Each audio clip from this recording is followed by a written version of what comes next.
Assalamualaikum warahmatullahi wabarakatuh. Saya Rahmat Sanusi dari kelas 05 Sake 020 dari kelompok 14. Saya akan mempresentasikan tentang perencanaan operasional dan sistem kontrol. Perencanaan operasional meliputi perencanaan yang detail untuk setiap dan semua kegiatan yang akan dilakukan selama menerapkan sebagian atau seluruh mutu layanan. Tahap perencanaan mengandung beberapa arti, antara lain proses, yaitu suatu konsep dasar yang menjelaskan bahwa kegiatan yang dilakukan akan berjalan sesuai dengan tahap-tahap yang ditentukan. Dalam hal ini, kegiatan dalam perencanaan dilakukan menurut proses yang berlaku. Tingkatan manajemen dan sistem operasional. Tingkatan manajemen ada 3 tingkat manajemen, dan pengambilan keputusan tersebut adalah tingkat strategis, tingkat manajerial, dan tingkat operasional. B. Sistem operasional. Data pada tingkat operasional sangat luas dan rutin, jarang berubah karena berasal dari sumber input yang tetap dan mengikuti prosedur operasional standar. SOP. SOP adalah prosedur yang didefinisikan dengan jelas dan wajib diikuti tanpa penyimpangan untuk menyelesaikan suatu proses atau fungsi. C. Subsistem operasional. Contoh, subsistem area fungsional utama adalah manufaktur dan produksi, pembelian, kontrol kualitas, penjadwalan, pengiriman, penerimaan. Terus di akuntansi ada piutang, hutang, buku besar, penganggaran. Terus di keuangan ada manajemen kas, manajemen aset, manajemen kredit, pelaporan, penjualan dan pemasaran, pelacakan pesanan, penetapan harga, komisi penjualan, riset pasar. SDM. Di SDM ada penggajian, tunjangan karyawan, pelatihan, kompensasi, hubungan karyawan dan kepegawaian, penilaian kinerja, hubungan perencanaan dengan fungsi-fungsi manajemen lainnya. Fungsi perencanaan dan fungsi-fungsi serta kegiatan-kegiatan manajerial lainnya adalah saling berhubungan, saling tergantungan, dan berinteraksi. Ada pengorganisasian dan penyusunan personalia, ada pengarahan dan pengawasan.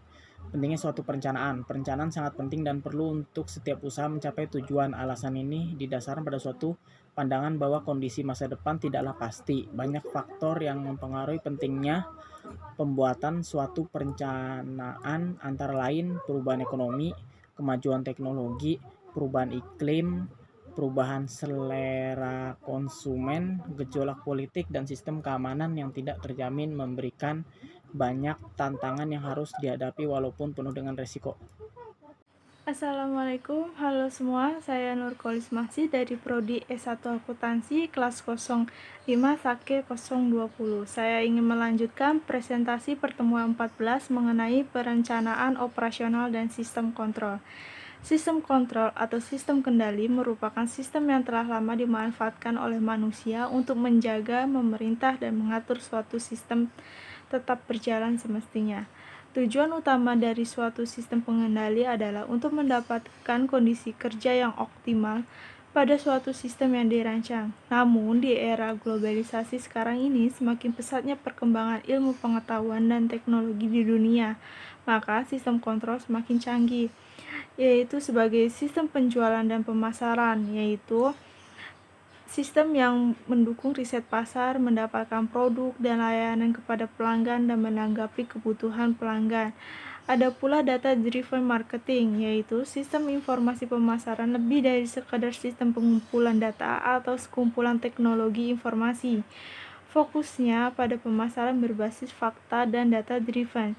Teknologi data warehouse dan data mining adalah metode utama untuk pemasaran berbasis data. Ada pula sistem akuntansi dan keuangan. Akuntansi dan keuangan mengontrol dan mengolah arus kas, aset, kewajiban, dan laba atau laba bersih, serta menerbitkan laporan keuangan kepada regulator keuangan. Tanggung jawab utama lainnya adalah pencegahan, mendeteksi, dan menginvestigasi kejahatan.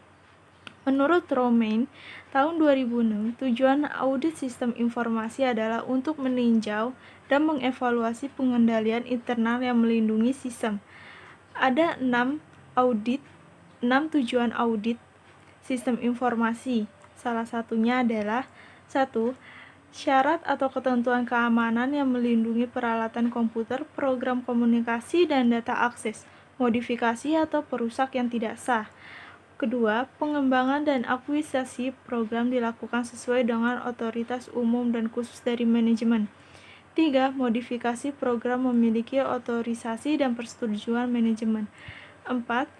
Pemrosesan transaksi file, laporan, dan catatan komputer lainnya akurat dan lengkap. 5. Sumber data yang tidak akurat atau tidak diotorisasi dengan semestinya diidentifikasikan dan ditangani sesuai dengan kebijakan manajerial yang ditentukan. 6. File data komputer akurat, lengkap, dan rahasia. Sistem sumber daya manusia (SDM) adalah bidang yang berhubungan dengan kebijakan, prosedur, persyaratan, kepatuhan, dan praktik terbaik. Pada bagian berikut kami menjelaskan secara lebih rinci bagaimana sistem informasi memfasilitasi manajemen sumber daya, yaitu sebagai 1. Rekrutmen adalah menentukan karyawan, menguji mereka, dan memutuskan mana yang akan dipekerjakan. Kedua, menggunakan jaringan sosial dan perangkat lunak, yaitu perekrutan di dunia maya dan situs jaring sosial sangat populer. Evaluasi kinerja, sebagai besar karyawan dievaluasi secara berkala oleh supervisor mereka atau bawahan juga dapat mengevaluasi orang lain.